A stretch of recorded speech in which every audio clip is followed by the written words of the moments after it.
오늘 11월 세 번째 주일 아침에 나와 예배드리는 여러분을 주님의 이름으로 환영합니다. 하나님의 은총과 축복이 예배하는 여러분들에게 충만하기를 주님의 이름으로 축원합니다.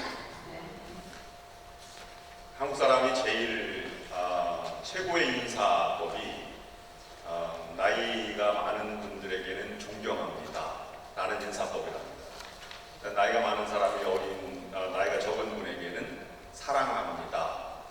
인사법이 최고의 인사법이랍니다. 옆에 분들과 최고의 인사법으로 함께 인사를 나눠주시기 바랍니다.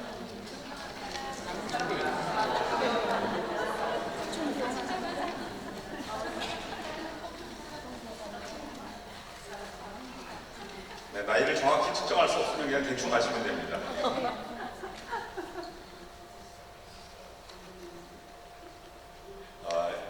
평소에 익숙하던 것이 때로는 낯설게 느껴질 때가 종종 있습니다. 자고 일어났더니 꿈결에 여기가 한국인이다 이런 생각이 들 때가 종종 있습니다. 물론 여기서 태어나신 분이라든지 아니면 미국에 오래 사신 분들은 그런 경험이 적으시겠지만 저와 같이 미국에 온 지 20년밖에 안 된 사람은 종종 그런 것을 경험하게 됩니다. 그러다가 또 조금 지나서 정신을 차리면 여기가 미국에 있는 집이지 이런 생각을 하게 됩니다. 그리고 평안한 마음이 잠시 찾아옵니다. 우리가 사는 집과 가족, 그리고 사업, 친구들, 교회 또는 만나는 모든 사람들 다 하나님께서 허락해 주신 것입니다. 어느 것 하나로 하나님의 선물, 은혜로 주어지지 않은 것이 없습니다. 그러므로 우리 모두의 삶은 하나님으로부터 특별하게 선택되고 주어져서 세상에 존재하게 된 것입니다. 그 어느 한 사람도 세상에 그냥 던져진 사람은 없습니다. 하나님의 선택과 계획, 그리고 그 속에서 세상에 만들어진 존재입니다. 우리가 신앙인을 말할 때, 교인을 말할 때 그리스도인 또는 성도 또는 선민이라는 단어를 씁니다. 그리스도인이란 그리스도로부터 불리움을 받아서 그리스도를 따르는 사람이라는 의미입니다. 성도라고 하는 말은 세상에서 특별히 구분되었다 하는 말입니다. 또 선민이라는 말은 세상으로부터 선택된 사람이라는 뜻입니다. 그러므로 우리가 하나님으로부터 특별한 은혜를 받고 세상에 존재한다면 하나님을 향해서 특별히 우리가 살아가야 할 사명이 있습니다. 좋은 영향을 받고 좋은 영향을 끼치고 또 세상을 하나님의 속해 있다고 하는 이 세상을 변화시켜 나가는 일입니다. 그러나 때로는 하나님이 주신 환경과 내가 살아가는 나 자신의 삶의 무게가 다르게 느껴질 때가 있습니다. 하나님이 주신 사명은 분명히 알겠는데 내 삶의 무게가 너무 무겁게 느껴집니다. 그래서 둘 사이에 갈등이 오고 근심과 걱정이 생기게 됩니다. 오늘 감사절 직전 주일에 사도 바울이 우리에게 주시는 말씀을 통해서 신앙의 길이 무엇인지를 묵상하려고 합니다. 첫 번째로 오늘 본문 말씀은 아무것도 염려하지 말라 이렇게 시작을 하고 있습니다. 4장 6절 말씀에 다시 한번 보시면 아무것도 염려하지 말고 오직 다만 모든 일에 기도와 간구로 너희 구할 것을 감사함으로 하나님께 아뢰라 말씀하고 있습니다. 염려라고 하는 것은 부정적인 마음의 상태입니다. 근심도 마찬가지입니다. 그리스도로부터 출발한 예수 그리스도의 공동체, 기독교 운동, 그리스도의 공동체는 새로운 출발이었습니다. 부활하신 예수 그리스도를 통해서 새로운 종교, 새로운 삶의 방법, 새로운 영성이 시작된 것입니다. 그러므로 그리스도를 영접하기만 하면 그 부활하신 주님으로부터 십자가의 공로로 죄사함 받을 뿐만 아니라 성령의 능력으로 새로움을 얻는 새로운 삶의 출발점이 시작된 것입니다.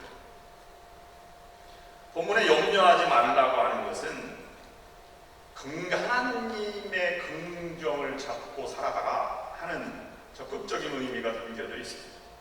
다른 말로 말씀드리면 과거를 돌아보지 말고 앞을 향해서 나아가라. 교회도 개인도 찾아오는 삶의 무게를 뒤로 하고 앞으로 나아가는 자세가 필요합니다. 이것을 긍정을 잡고 상승 무드를 타는 것이다. 이렇게 말씀드릴 수 있을 것입니다. 좀 더 구체적으로 말하면 어떤 사건에 치이지 말고 그 이면에 있는 일들, 하나님이 원하시는 일들을 계속 추진해 나아가는 것입니다. 그러므로 예수님의 가르침과 예수님의 삶은 전혀 새로운 삶의 바운더리, 삶의 현장으로 끊임없이 달려가고 적용해 나가는 것입니다. 그런 가운데 초대교회 공동체는 분위기가 전혀 달랐으면 영적인 분위기로 전환되게 된 것입니다. 우리의 상황도 이렇게 변해가야 합니다. 비난과 부정과 불신이 우리의 삶 가운데 있으면 예수님을 닮아간다 이렇게 말씀드릴 수 없을 것입니다. 우리의 말에서, 우리의 행동에서, 그리고 함께 사역하는 일하는 것에서 상승 분위기를 타야 합니다. 그러기 위해서는 우리의 삶에 더 많은 에너지와 능력이 필요합니다. 비행기가 이륙할 때와 착륙할 때 연료의 70%를 사용한다고 하지 않습니다. 그러나 멀리 가는 비행기가 정상 궤도에 올라서서는 연료 소비가 절대적으로 줄어든다고 합니다. 우리가 이런 상승 모드를 탈 때까지 우리의 노력을 게을리하지 말아야 합니다. 그런데 그 힘든 과정을 겪지 못하면 때로는 좌절 또는 좌절을 경험하기에 앞선 두려움, 이런 것들이 우리의 삶을 지배하고 있습니다. 우리는 하나님이 여호수아에게 하신 말씀을 기억합니다. 여호수아서 1장 8절 9절 말씀 보시면 이렇게 기록하고 있습니다. 이 율법책을 내 입에서 떠나지 말게 하며 주야로 그것을 묵상하여 그 안에 기록된 대로 다 지켜 행하라. 그리하면 내 길이 평탄하게 될 것이며 내가 형통하리라. 내가 너에게 명한 것이 아니냐. 강하고 담대하라. 두려워하지 말며 놀라지 말라. 내가 어디로 가든지 내 하나님 여호와가 너와 함께 하느니라 하십니다. 여호수아가 모세의 뒤를 이어서 지도자가 될 때 하나님께서 여호수아에게 주신 말씀입니다. 그때 나이가 출애굽한 지 40년 후라고 하니 정탐꾼을 가데스 바네에서 보낼 때 40살 정도였다고 하니 지금 나이가 한 80세 정도 된 여호수아입니다. 그런 일평생 기적을 보았고 율법을 들어왔습니다. 그럼에도 불구하고 그는 새로운 가나안 땅을 향해 나아갈 때 두려움이 찾아오게 된 것입니다. 여호수아가 그렇다면 우리는 감사절에 감사보다는 두려움을 우리가 가지고 있다고 말하지 않을 수 없을 것입니다. 하나님은 그 두려워하지 말라 이 말씀 앞에 먼저 하나님이 주신 말씀을 기억하고 그 말씀을 묵상하고 하나님이 함께 하심을 확신하는 그런 믿음의 자세로 살아가기를 원하고 계신 것입니다. 그러므로 우리는 두려워한다고 하는 것은 말씀을 멀리할 때입니다. 그러므로 두려워하지 마시고 염려하지 마시고 말씀을 붙들고 앞으로 나아가는 여러분들이 될 수 있기를 주님의 이름으로 축원합니다.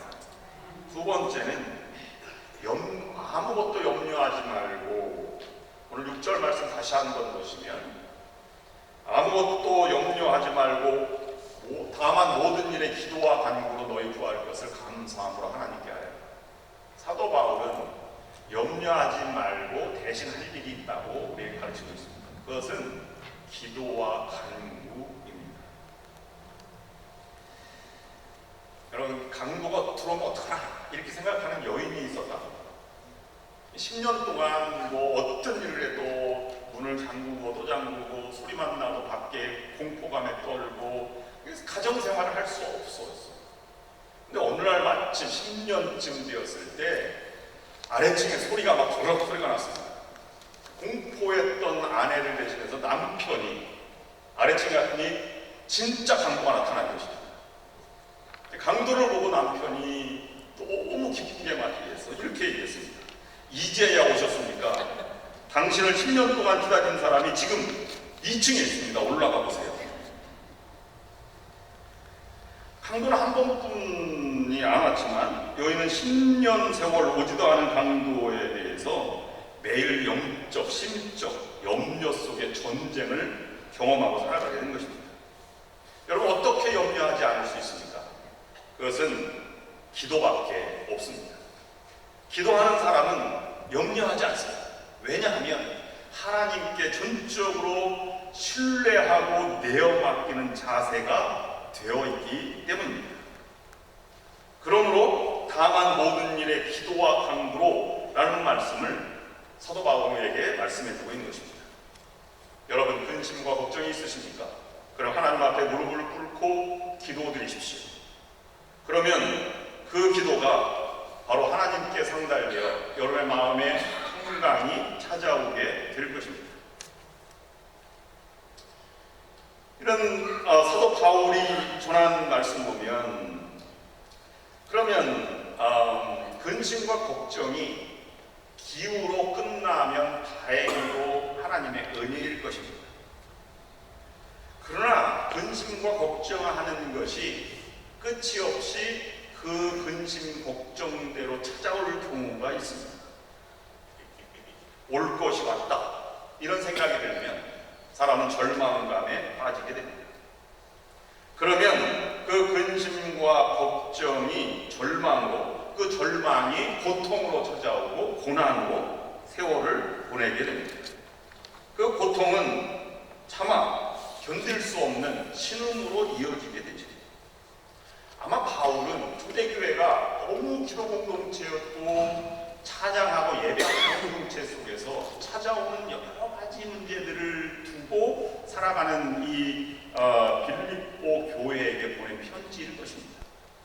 그들은 박해가 끝나지 않았으며 배고픔과 배신과 배교와 여러 갈등들이 그 교회 안에 공통적으로 존재하는 것을 그는 염두에 두고 이 글을 썼을 것입니다. 그러면 고통이 신음으로 아픔으로 다가왔다고 할지라도 그 염려와 근심을 기도로 바꾸고 그 기도가 기도한 대로 이루어지지 않고 그것이 고통으로 찾아와 신음하게 된다고 하더라도 신음을 기도로 바꾸라 이렇게 우리에게 요청하는 것입니다. 그러므로 우리 믿음의 성도들은 하나님의 계획이 완성될 때까지 마지막 순간까지 인내하며 참고 나아가야 합니다. 그것을 위해서 기도해야 하는 것입니다. 초대교회 성도들과 같이 믿음의 사람들도 현실 속에서 살아가기에 고난이 있습니다. 그러나 여러분 고상하고 거룩하게 살려고 하는 사람에게 고난이 더 크게 찾아온다는 사실을 기억해야 할 것입니다. 높은 산일수록 경사가 급하고 또 그곳에 오르려고 할수록 숨이 막히고 죽을 것 같은 숨이 턱 밑까지 차오르는 경험을 통해서 정상은 정복되는 것이며 그것을 향해서 인간의 의지와 능력은 발휘되게 되는 것입니다. 그러므로 인내의 기준은 내가 아니라 하나님이 되어야 합니다. 초대교인들은 자신의 삶이 거칠고 험해도 하나님 나라 확장을 위해서 목숨을 버리면서까지 인내하며 세상을 변화시켜 나아가게 된 것입니다. 그러므로 여러분에게 드릴 말씀이 있습니다. 근심과 걱정을 기도로 바꾸시고 그 근심 걱정이 끊어지지 않고 현실로 다가와 여러분 삶에 신음이 나오더라도 그 신음조차 기도로 바꾸어지는 여러분들의 삶이 될 수 있기를 주님의 이름으로 축원합니다. 시편 113편 1절 2절 말씀 보면 이렇게 기록하고 있습니다. 하늘에 계신 주여 내가 눈을 들어 주께 향하나이다. 성전의 손을 바라보는 종들의 눈같이 상전의 손을 바라보는 종들의 눈같이 여주인의 손을 바라보는 여종의 눈같이 우리의 눈이 여호와 우리 하나님을 바라보며 우리에게 은혜 베풀어 주시기를 기다리나이다. 상전의 손을 살피는 종의 눈처럼 인생들이 하나님의 구원을 바라보아야 한다고 노래하고 있는 것입니다. 이런 인내, 하나님의 은총 없이 살아가려고 하는 것은 너무도 비현실적이며 억지로 살아가는 삶의 태도입니다. 그러므로 신음을 기도로 바꾼 사람은 세상적인 삶의 방법, 상투적인 삶의 존재 방식에서 자신을 뽑아낸 것입니다. 그리고 신음이 아니라 기도의 원리로 믿음의 삶을 살아가기 시작한 그리스도인은 하나님을 살아가기 시작합니다. 그래서 정신없이 눈을 뜨고 보았을 때는 한국인가 광화문인가 미국인가를 생각하지만 정신을 들고 보면 안주 앞에 내가 살아가는 보금자리가 있는 미국 땅임을 경험하듯이 눈을 뜨고 보면, 깨닫고 보면 하나님의 은총으로 세상이 짜여진 것을 경험하게 된다고 하는 것입니다. 그러면 세 번째로 사도 바울은 한 단계 더 나아가 염려하지 말고 기도하라, 그리고 더 나아가서 우리에게 살아가야 할 신앙을 보여주고 있습니다.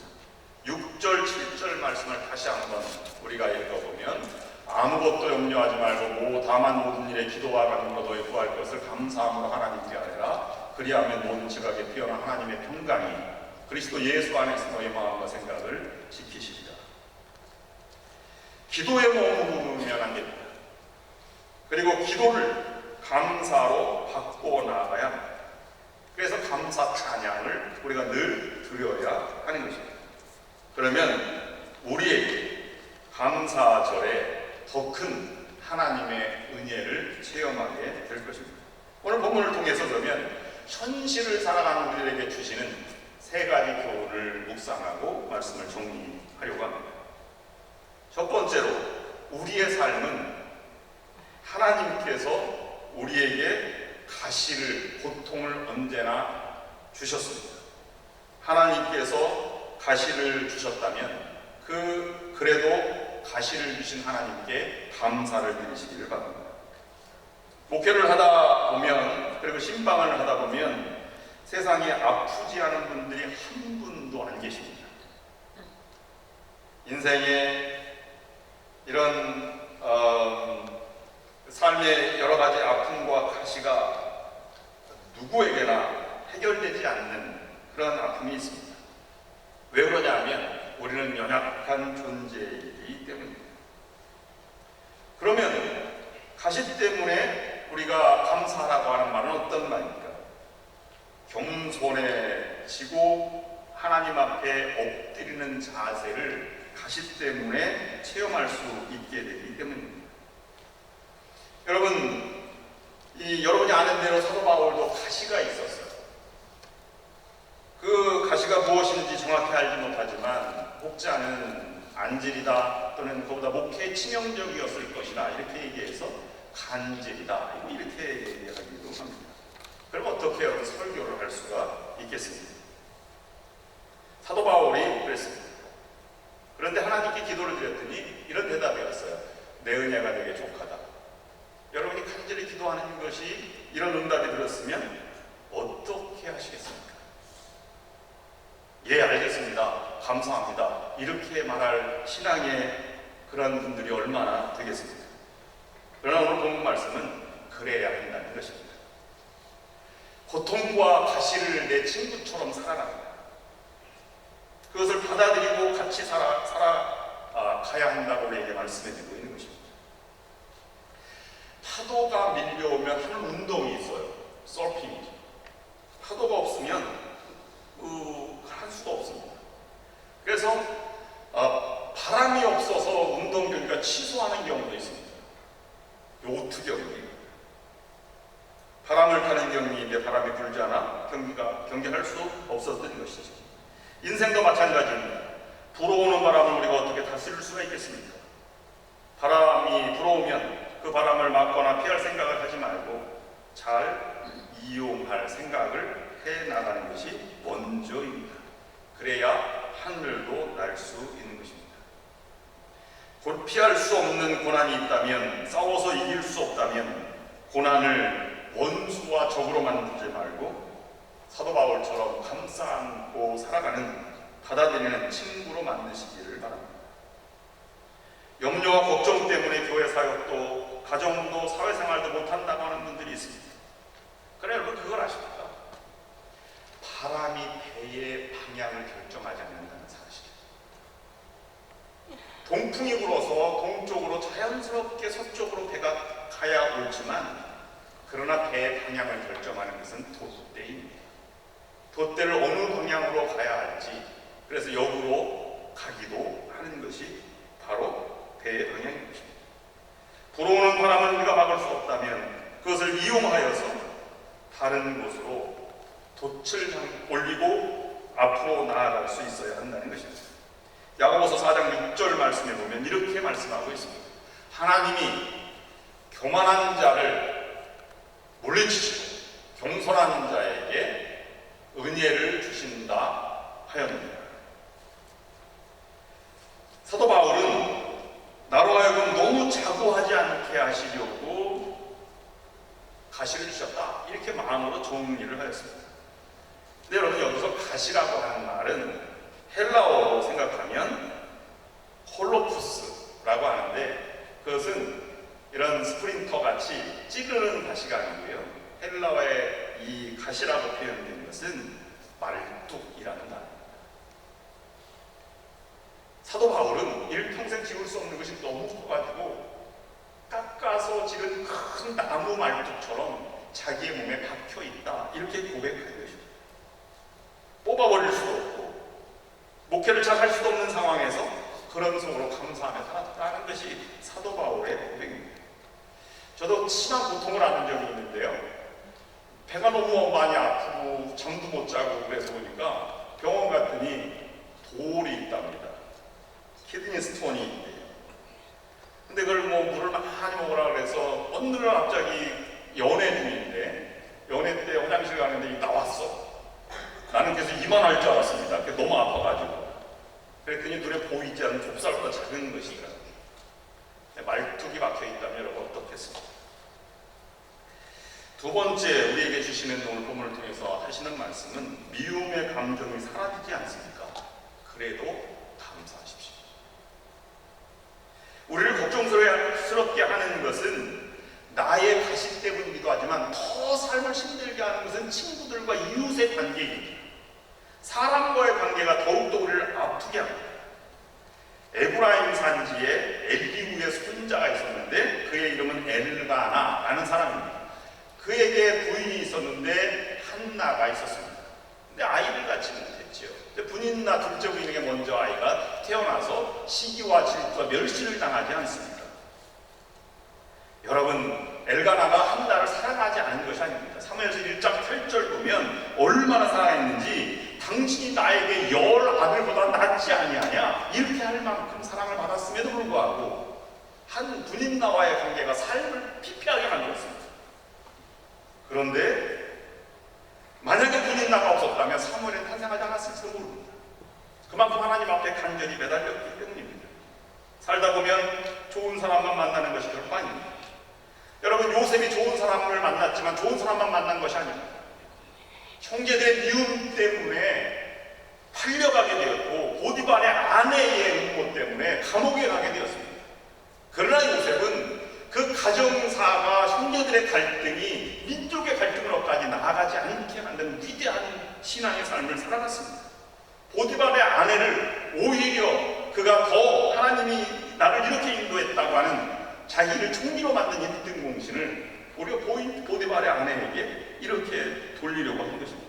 우리가 살아가면서 분인나와 같은, 보디발의 아내와 같은 말도 안 되는 억지와 음모와 비방과 멸시, 천대가 얼마나 많이 있습니까? 돌이켜보면 그것 때문에 내가 겸손해지고, 그것 때문에 하나님께 가까이 나아가고, 그것 때문에 내가 성장해 나아가는 것입니다. 속죄서 목회하시는 전일영 목사님이 제 동기입니다. 교회를 개척했어요. 아름다운 감리교회. 근데 교회는 아름답지가 않았습니다. 왜냐하면 장로님, 장구봉 장로님이라고 교회 교회의 속초에 유명한 그런 유지였는데 그의 일가 친척이 모여서 세운 교회이기 때문입니다. 40명이 개척을 했습니다. 1년이 지나고 2년이 지날 때 그 일가 친척이 좋은 분들만 있는 것이 아니라 조폭도 있었고 이랬습니다. 설교하고 내려오면 이렇게 그런 말 하지 말라 뭐 이렇게 얘기도 하고 고소도 하고 원포도 먹고 그랬습니다. 근데 견디다 못해서 그 교회를 사임하고 이웃 지역에다가 개척을 해서 지금 큰 대형 교회가 됐습니다. 그 목사님이 고백하기를 나는 장장로님이 아니었다면 내 인생은 어떻게 됐을까? 그래서 찾아가서 인사를 드렸답니다. 감사. 여러분 그럴 수 있습니다. 갈라디아서 2장 20절 말씀에 사도 바울이 고백하는 것은 이것입니다. 내가 그리스도와 함께 십자가에 못 박혔나니 그런즉 이제는 내가 사는 것이 아니요 오직 내 안에 그리스도께서 사시는 것이다. 낮은 곳으로 물이 흘러가고 낮은 곳에 물이 고이게 되어 있습니다. 높은 것은 거쳐갈 뿐입니다. 세 번째, 하나님께서 여러분을 깨뜨리셨습니까? 그러면 그래도 감사하십시오. 여러분, 염려와 근심과 걱정, 신음 이런 것도 살만하니까 신음하는 것 아닙니까? 아니면 미움, 증오 이런 것도 느낀다고 하는 것도 내가 살아있음에 대한 표현이 아닙니까? 그러나 내가 완전히 무너졌다면, 우리 가정이 정말로 하나님의 희망을 바라볼 수 없을 만큼 무너져 있다면 그럴 때 어떻게 하시겠습니까? 그때도 여러분들도 감사할 수 있기를 바랍니다. 욥처럼 주신 자도 하나님이시오 취하신 자도 하나님이십니다. 오늘 기도하신 권사님 말씀처럼 이런 자세로 우리가 살아가는 것이 정말 중요하지 않습니까? 히브리서 격언에 하나님은 부서진 것들을 사용하신다는 격언이 있습니다. 미랄이 부서지지 않으면 빵이 될 수 없는 것과 같이, 부드러운 이 토기를 만드는 것과 같이 단단한 음식이 씹어서 잘게 부서져서 영양분이 되는 것 같이 부서지는 과정을 밟아야 우리가 하나님의 것으로 쓰일 수 있다는 것입니다. 거기에서 새싹과 새로운 세상이 나오게 된다는 것입니다.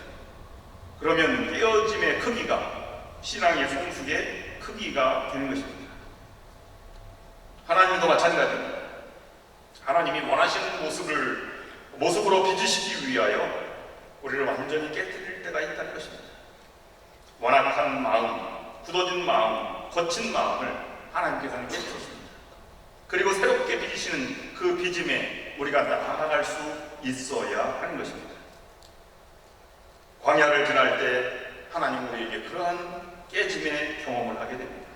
그러므로 모자라도 감사하고 부족해도 감사하고 없어도 감사하는, 쌓아놓은 것이 없어도 감사하는 그런 여러분들 감사의 절기가 되시기를 주님의 이름으로 축원합니다.